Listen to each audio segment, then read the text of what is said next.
Olá pessoal, Vinícius Oliveira aqui, seja muito bem-vindo. Hoje, nessa segunda parte aí do curso de ocultismo, eu vou falar um pouco mais sobre o início da magia, né? O que você precisa saber para começar e o que você precisa dominar antes, e também um pouco sobre os seres, né? Que os magistas, enfim, operam, trabalham e usam, né, nos seus rituais, na sua prática. Bora lá que vai estar muito massa. Então, primeiramente, se a gente for estudar o ocultismo clássico, né, as iniciações, todas as iniciações de todos os povos, elas começam primeiramente com o autoconhecimento, como eu falei na primeira aula. Conheça-te a ti mesmo e conhecerá o universo. E quando a gente começa a analisar a realidade, a gente vai se deparar tanto por observação quanto nos textos, né, clássicos e antigos. Vamos dar um exemplo: se você pegar um Cornelius Agrippa, 3 livros de filosofia oculta, no primeiro livro de magia natural, fala que tudo é feito dos 4 elementos. Então a primeira coisa que a gente vai estudar é os 4 elementos, que são água, terra, ar e fogo, né? Então, esses primeiros elementos aí, o terra, água, ar e fogo, eles são primeiramente como puros, né? E depois tem os mais complexos, que são mistos, que tem um ou mais elementos juntos na sua composição. E esses elementos são animados para os seres, né? Chamado elementais, que no qual a gente trabalha nas operações e tudo mais, né? Então, os elementais, eles são divididos, né, pelas essas 4 classes, e tem elementais simples e compostos, que são os mais complexos. Os primeiros, que são mais simples, são ondinas e nereidas para água, onde tem sereias, todo tipo de seres, né, aquáticos. Tem os aéreos, que são silfos e elfos, né, que são do ar. A terra, a gente tem os gnomos, anões e pigmeus. E o fogo, por último, a gente tem as salamandras e os dragões, né, que são seres associados, elementais associados aí ao fogo, ao elemento fogo, né? O, cada um tem especificações diferenciadas. E esses são os primeiros elementos que o mago precisa dominar, né? Para antes de começar a trabalhar com magia. Então todas as iniciações passam pelos 4 elementos. Você percebe que sempre em toda iniciação, ou você é vendado e colocado num caixão, que tem a ver com a terra, né? Ou você vai ficar numa caverna escura e tomar plantas de poder, como o xamã fazia, né? Como se você entrasse lá no útero da mãe Gaia e saísse de manhã, né? Como um novo homem. Então, o iniciado, ele era chamado de Dionísio, nascido 2 vezes. Porque o Dionísio, se você já estudou a história de Dionísio, ele é considerado nascido 2 vezes, né? O que acontece? A iniciação primeira, ela se deve dominar o elemento terra tanto dentro de você, os aspectos dele, né? Que é aquele instinto animal, a gula, as paixões baixas, as paixões animais, os vícios e também a segurança, né? Como segurança? Segurança financeira, estabilidade. Você tem que ser uma pessoa segura, né?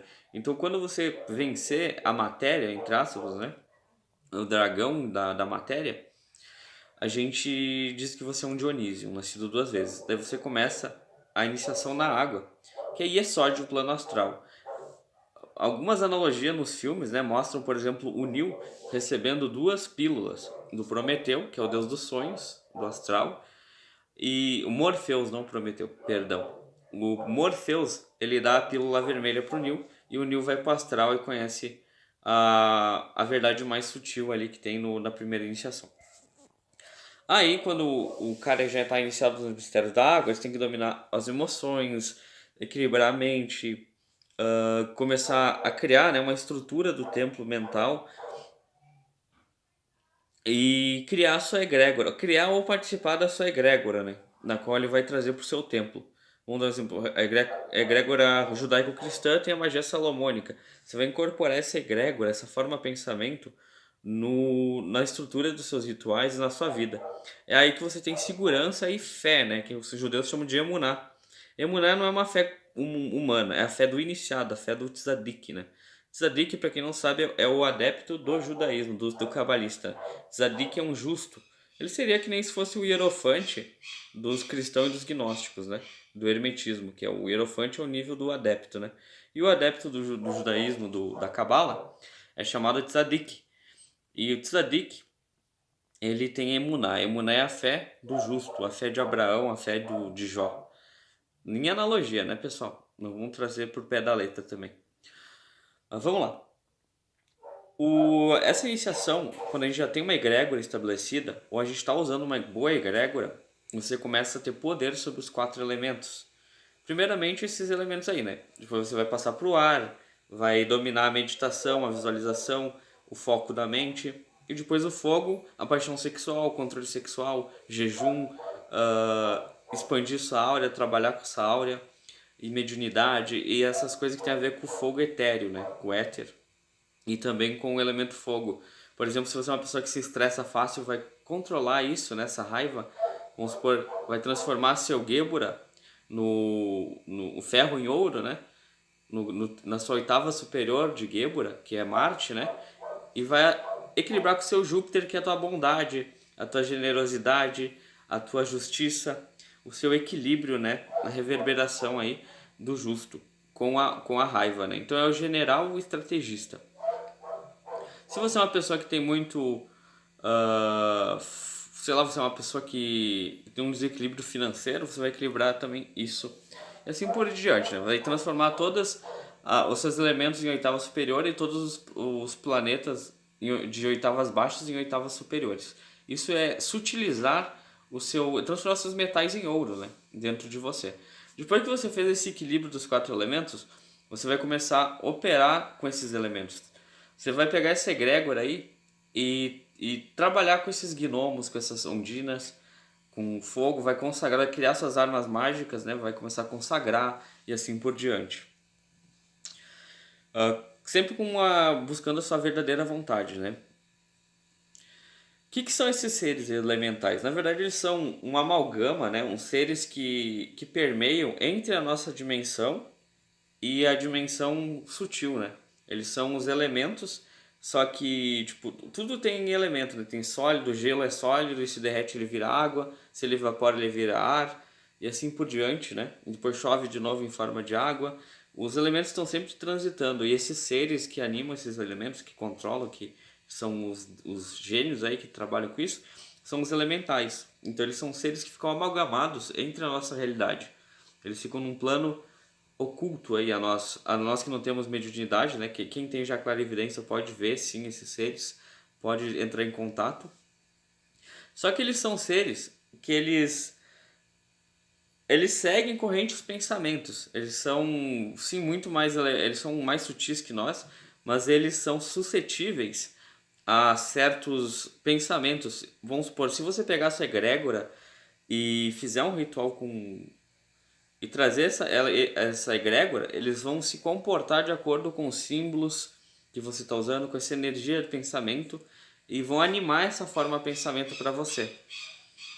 Então é assim que funciona uma magia elemental, ou criação de sigilos, magia do caos, enfim, eles acabam animando. Inclusive você pode trabalhar com os planetas e com as Qliphothes. Você pega uma casca, que é uma Qliphoth, Qliphoth para quem não sabe, é uma casca, né, um pensamento, uma forma de pensamento, uma egrégora esquecida, espíritos, enfim, tudo que está esquecido é o refúgio, né, da nossa realidade, ela vai para as cascas. Se você trabalhar com essas cascas de um deus morto que a gente não usa mais, alguma coisa assim, uma egrégora que a gente não usa mais, você pode animar através de certos rituais essa egrégora novamente para trabalhar para você. Então é como se você criasse um programa mental, um programa, né? E desse uma ordem, como se fosse um computador. Você cria um comando e o computador executa. O elemental vai fazer isso e vai fortalecer essa sua egrégora e fazer o que você quiser. Claro que isso é o que a gente está falando de elementais simples. Existem elementais mais complexos que são super elementais, né? Como os anjos, alguns anjos enoquianos, não todos, alguns são mais superiores ainda. Alguns devas e os 72 anjos e 72 daimons da Cabala, da Goetia, né? Eles são elementais. Daimons, né? Na verdade são elementais, só que compostos mais evoluídos e muito mais antigos que nós. São como se fossem os Kama-rajas, deuses, né? Da antiguidade. E dentro dessa, quando você tem essa egrégora formada, essa forma de pensamento que você cria, esse programa mental, dentro do ritual, através da gnose, né, que é o enter para enviar isso para o universo, você consegue controlar essas forças de acordo com o teu pensamento. Então esses são o primeiro passo do ritual, né, dos rituais, é você controlar os elementos, conseguir criar ou entrar numa egrégora poderosa e trabalhar com essas visualizações, meditações, gnose e criação de formas de pensamento de acordo com o seu objetivo. Essas formas de pensamentos, elas são o quê? Elas são criadas pelos pensamentos das pessoas, pelos medos, tudo isso fica impregnado nos locais e às vezes a pessoa, essas formas de pensamento passam por nós e controlam nós mesmos. Então tem pessoas que não são magos, não são adeptos, que fazem certas coisas e não sabem por quê. Vamos supor, tu tá ali num final de ano, de repente dá uma briga e todo mundo fica sem se falar. Às vezes tu acha que foi o acaso, mas pode ser fora dos pensamentos, pode ser essas energias negativas. Por isso que é sempre bom limpar o ambiente e controlar essas forças negativas ao invés de ser controlado. Então o que, que um mago faz, um cabalista? Ele pega essas marés aí que já acontecem, né? Já estão aí, e trabalha de acordo com seus objetivos, bons ou ruins, né? Então é isso que eu queria passar para vocês sobre os elementais. Quem que são os arcanjos e anjos superiores? São seres que estão fora da nossa esfera em planos superiores. Então tem vários planos planos em cima de planos. Os arcanjos, vamos supor, são superiores aos anjos. E são os caras que controlam o nosso universo, controlam o nosso sistema solar, né? Tanto o espiritual quanto o físico. Estão fora de nós. Só que existem contraparte deles dentro de nós, porque assim como está fora, está dentro. Então as leis herméticas são uma das coisas que vocês precisam aprender antes, né, de tudo mais, para saber controlar e entender essas energias. Então existe muitos tipos de seres aí que não estão na clavícula de Salomão. Existe legiões, né, de espíritos, falanges de espíritos que você pode estar trabalhando, falanges de elementais que também servem para para te ajudar nos rituais, né, ou para você contatar de alguma forma. Outra coisa que você tem que começar a fazer é aprender a desenhar e confeccionar seus objetos. Porque tem muitas pessoas que acabam comprando da internet, círculo mágico, comprando baqueta, comprando. O bom é você fazer os seus próprios objetos, inclusive o seu círculo mágico. Porque você vai estar usando, vamos supor, o seu círculo mágico, fazendo um círculo mágico, comprando, dando um Ctrl+C, Ctrl+V de uma egrégora de 2000 anos atrás, de palavras que faziam sentido há 2000 anos atrás. Claro, se você conseguir trazer essa egrégora de novo, você até vai, mas o bom é você confeccionar porque fica a tua energia. Esses diamonds, o maior presente para eles da troca é a sua energia. Ele se comunica com a sua energia. Então, se você tá com um círculo dos outros, vai dar interferência no seu ritual. Então, outra coisa, os círculos mágicos são. Eu não queria entrar nesse assunto agora, né? Porque quem faz meu curso, quem for fazer meu curso, eu vou ensinar isso na prática. Mas tem que ser símbolos que tenham a ver com você, que você interprete. Que faça sentido para você, para ativar certas energias elétricas, eletropsíquicas, para contatar esses seres e trabalhar com eles. Então, se você botar um círculo mágico tudo em enoquiano lá que você não entende, não vai fazer sentido para você. E não vai importar nada. Você vai pagar R$ 1.000 num círculo mágico. Sabe quanto que custou meu círculo mágico? R$ 9. Eu fiz ele em casa. Só com giz, carvão, sal grosso e uma madeira de MDF assim grande, que de 1,20 m por 1,20 m, eu fiz um círculo mágico. Então, você mesmo deve fazer suas coisas. Então, isso você vai ter que começar a praticar. Ah, mas vai ficar feio. O Daimon não quer saber se está feio. Ele quer saber da energia que está naquilo ali. Você vai animar esses objetos, vai criar uma alma luz, né? uma alma astral para ele. Para lá no astral ele conseguir ver. Como se for um farol iluminando o astral. Tanto seu pantáculo, seus objetos. Se você comprar feito, vai ser muito mais difícil. Porque o bom é você já misturar na mistura que você está fazendo os objetos, as coisas do elemento, as coisas do signo, do planeta, da hora, data, dia, tudo certinho de acordo com o, o ritual que você vai fazer.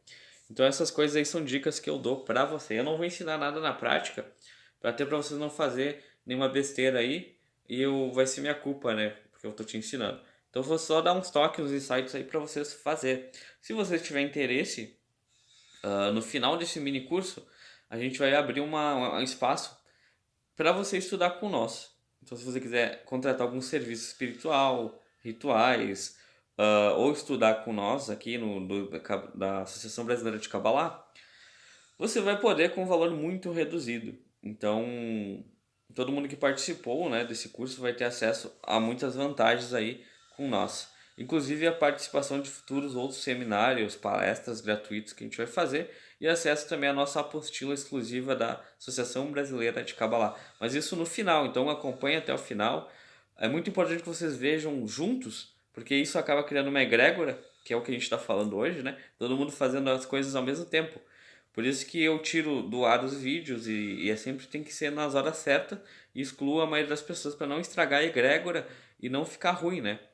Pode ser que eu mantenha esse grupo por mais tempo e não feche no final, mas isso depende de vocês, da participação de vocês. Então, eu preciso que vocês cooperem, né, e participem nas horas certas, nos dias certos e também no comentem, né, façam perguntas, nem se for como é que foi meu dia, sei lá, só para movimentar o grupo mesmo. Peça sobre alguma dúvida, tipo, elementais. Elementais são compostos de elemento, como assim? Como é que é a aparência deles? Como é que eles aparecem? Essas dúvidas aí são importantes vocês pedir, vocês fazerem essas perguntas para mim, ok? Então existe classes e classes e classes de seres. Então, se a gente for dividir, existe elementais, existe anjos que são mesclados, né, híbridos com elementais, existe seres artificiais que não existem, são formas de pensamento animado por outros fatores aí energéticos, programados, né? Você programa como se fosse um robozinho energético que não tem uma alma, não tem um espírito, mas é feito de ruach, que é matéria fluídica astral, né, que é feito de éter. E que você pode fazer isso na magia. É o mais básico. Na verdade, da magia você animar um robozinho desse para trabalhar para você, para proteção, para sei lá, para qualquer coisa aí, vai estar afetando. Até porque lembra que eu falei que às vezes passa uma forma de pensamento, as pessoas agem achando que elas estão agindo por conta, mas na verdade elas estão agindo subconscientemente por causa por causa dessa forma de pensamento. Então você pode manipular as pessoas, as atitudes, os acontecimentos físicos através da magia. Isso é o mais básico, tem muito mais coisa que você pode fazer, ok? Então, espero que você tenha gostado dessa primeira parte da aula. Eu vou fazer mais uma parte aí explicando um pouco mais sobre um passo a passo de um ritual e os objetos, altares e tudo mais que você usa nas práticas. Não vou ensinar o que fazer, só vou falar o que tem e o que não tem, tá, pessoal? Então, até a próxima.